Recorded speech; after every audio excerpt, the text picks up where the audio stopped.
इतना समझ ली मनी मिराज बाबू कि राउर आज व्यवस्था बा हमरा चैनल के माध्यम से राउर व्यवस्था बाटे जौना हिसाब से कुछ लोग ये कहता कि भोजपुरी में अश्लीलता पूरा चरम सीमा पे बाटे। भोजपुरी के अश्लीलता पर बड़ा लोग विरोध जतावता, हमनियों को में शामिल बनी सन, लेकिन कुछ चीज़ ऐसा का बाटे जौन कुछ लोग के नइखे लौकत, जौना के हम बात करे जाए आज वो विषय पर बात करें कि अश्लीलता कहाँ कहाँ बा। अगर कोनो गाना में ढोड़ी या चोली हो जाता तो वो अश्लीलता हो जाता, लेकिन केहू खुलेआम आके और उ जगह के नाम धरता, वैसा शब्द के उपयोग करता कि जौना के शब्द के हमनी के समाज में ओकरा गाली कहल जाला, ओकरा के निंदा नीचे देखल जाला, ओकरा के लोग सुने के ना चाहेला, उ शब्द के प्रयोग करता। तो वो विषय पर हमनी के चर्चा करम सन। आज हमनी के साथे विकास सिंह जी जुड़ चुकल बनी। विकास सिंह जी, हम बात करे के चाहेम उ कॉमेडी स्टार जेकरा के लोग आज कॉमेडी स्टार बना देले बटे, मनी मिराज। अरे रोंडो रे छिनारो रे राही, तोहर बतार हमरा बतार के तो मारे तो हमर बतार मौका बाकी चुमा लेके छोड़ देता हूं। यहाँ हम काहेला आयल बनी, ये राना रांडी आ छीना छीनी के बात सुने। ए मैया भीतर जोता ए जाता रे किनारे। ए महिलार तुलार भीतर मत जाइए, हमनी का कमजोर बनी सरो से 4 गोरा।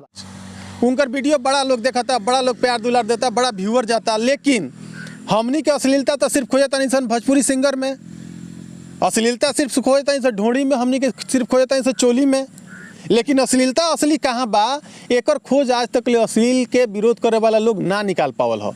लेकिन आज हमार टीम ए पर पूरा खरा उतरी और बिल्कुल इतना समझ ली मनी मिराज बाबू कि राउर आज व्यवस्था बा हमरा चैनल के माध्यम से राउर व्यवस्था बाटे, जौना हिसाब से रउआ समाज के गंदा करे के प्रक्रिया चालू कर दिले बनी, अपना व्यूअर खातिर जौना हद तक गिर चुकल बनी ओकरा खातिर हमनी तैयार बनी सन ओकर विरोध करे खातिर। आ ओ स्तर तक विरोध करम सन कि जब तक ले रउआ ई अश्लीलता शब्द जौन गंदा घिनौना कार्य करता नहीं रउआ उ बंद भतार के भेज के हमरा भतार के कपार फरवैले ह। अगर हमरा भतार के कुछ हो जाई तो तोरा भतार के घर में जग ले घुस जाईती।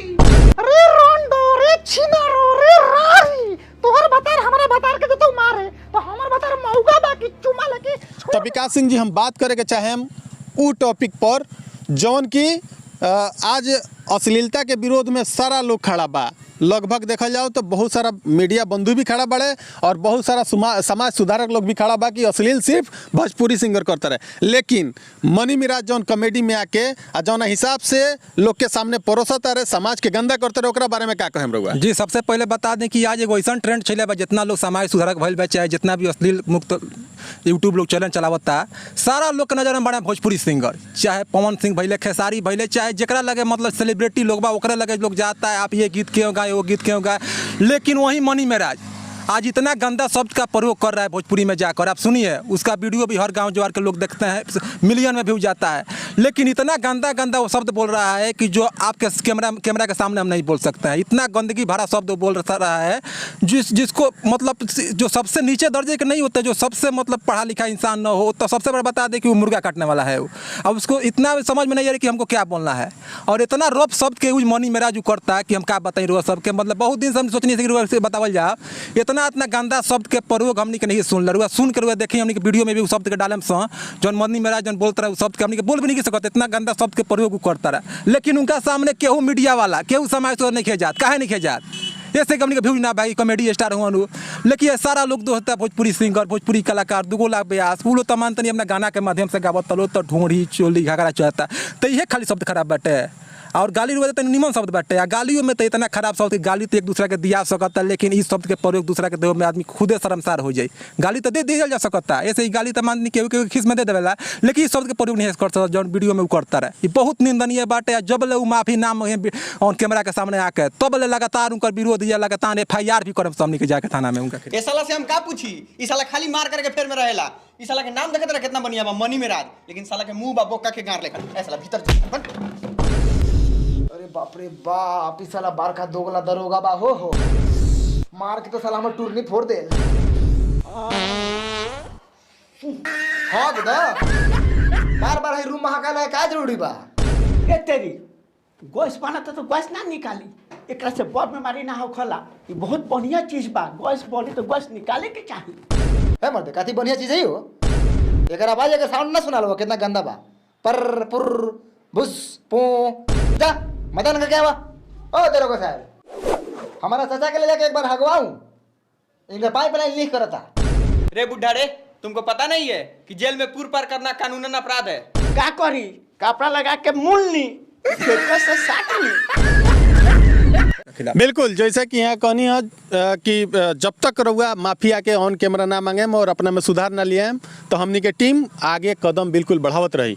दूसर का चीज़ हम बता दी कि भोजपुरी के सभ्यता के साथ संस्कृति के साथ ई मनी मेराज खिलवाड़ करते रहे, जौन चीज़ ना करे के चाहिए। और इतना घिनौना हरकत, इतना घिनौना शब्द, इतना खराब शब्द जौन उपयोग करते रहे, बिल्कुल निंदनीय बा। और निंदा का विरोध करे खातिर बिल्कुल खड़ा बा हमार टीम। हम एगो बता दी कि उनका वीडियो में एगो झगड़ू महतो नाम के बड़ा जौन कि उनका बापो के नाम उनका बाबा के उम्र के बड़ा, और उनका संगे जब शब्द के दुनिया प्रयोग करेला लो कि मारुआ सुने में तो खुद शर्मसार हो जाए, हम अपने कान में लाके हेडफोन सुने के पड़ी, इतना खराब खराब शब्द के प्रयोग करते हैं वीडियो में। तो कारुआ व्यूज खातिर वीडियो चलावे खातिर कितना गंदा शब्द के प्रयोग करें रुआ अपना फायदा खातिर समाज के कहाँ ले जाता नहीं है, अपना भोजपुरी के कहाँ ले जाता नहीं रे। भोजपुरी माटी एगो ऐसा चीज़ है, अब भोजपुरी में लाखों लोग बनावेला कॉमेडी वीडियो का, सब लोग का वीडियो ऐसा नहीं होला। के केहू बता दे कि इनका से खराब बिहार में इनका से खराब केहू भोजपुरी कॉमेडी बनावत हो, इतना अश्लील शब्द के प्रयोग करता रहे, जौना के जितना भी निंदा हमनी कल जाए उतना कम बड़ा जौन शब्द के प्रयोग करते रहनी।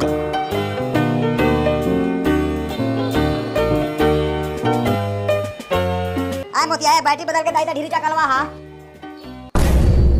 ढिलुआ सरवा के बाप के जिम्मेदारी से बैटरी बदल दी है ना। चलिए फिल्म उठावे ना कर लिए तनको हमर मुंहवा दोगला चोद लेख लागत का। अब दोगला चोद ना लेकिन माधर चोद लेख लागत हवा। भागन तोरी बहिन करा के लइका में तो तार में बांध के लाइने जोड़ दे, हम झाट लेखा झोकर के राखे हो जेबा। कहीं ना कहीं से अगर देखल जाओ तो बिहार के जौन संस्कृति सभ्यता बा पर असर उनका चलते पड़ता। जैसे कि कुछ रिश्ता भी बाटे आवे वाला समय में ऐसा का कॉमेडी लोग वीडियो देख के अपना रिश्ता के भी भूलल जाता। सही बात भाई, वो रिश्ता के बिल्कुल मर्यादा नहीं रहत, मान नहीं रहत, सम्मान नहीं रहत। ऐसा का लोग के चलते जौन खुद अनपढ़ बा, जौना के समाज से कुछ लेबे देवे के नहीं खे, जौन समाज से गिरल इंसान बाटे वो ऐसा के काम कर सकता ना कि ओकरा से बढ़िया के उम्मीद रख सकता। अगर बढ़िया नहीं कर पाओ तो बाबू वीडियो बंद करे के पड़ी तारा।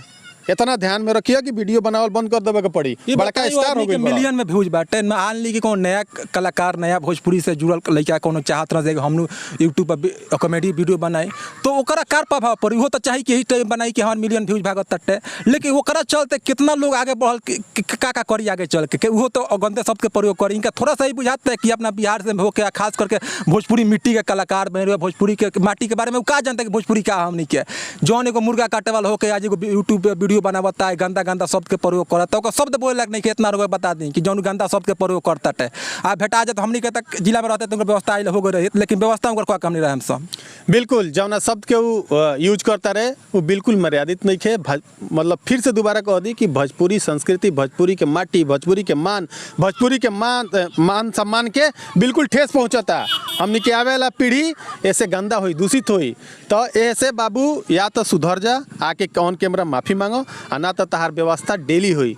यही के साथे साथे हाँ एक और बात, पहला वीडियो है लगातार रिलाई करम सामने के, जब लोग ऑन कैमरा आके माफी नहीं खन मांगो तो लगातार रिलाई हुई। अब अधिक से अधिक चैनल सामने रिलाई करम सब, जब लोग आके माफी कैमरा के सामने ना मांगी तब लेके बकस नहीं के सकत। ऐसे कि बहुत लोग नाराज बा उनकर वीडियो देख के, जितना भी लोग भोजपुरी के माता बहन देखा तो लोग केहू अब देख नहीं के पावत उनका वीडियो के। शुरू में तो उनकर वीडियो ठीक जा जाने उतना व्यूज उनकर ना जा, लेकिन ये बड़ा इतना गिरल शब्द के प्रयोग करता लो, चाहे उनका टीम में जितना भी लोग बा कम उम्र से लेके ज़्यादा उम्र ले सब मतलब उम्र के भी लोग ख्याल नहीं कि हमरा का बोले के बा, आज ज़्यादा उम्र के बा ओकरा का बोले के बा, जौन शब्द के प्रयोग लोग करता लो। बिल्कुल ऐसा का गलत काम अगर जे भी करी ओकरा खातिर नीतीश बाबा ऑफिशियल और भोजपुरी एक्सप्रेस बिल्कुल तत्पर रही, एकदम लागल रही। यही के साथ साथ जब तक अगला वीडियो मिले जाए, नमस्कार, गुड बाय।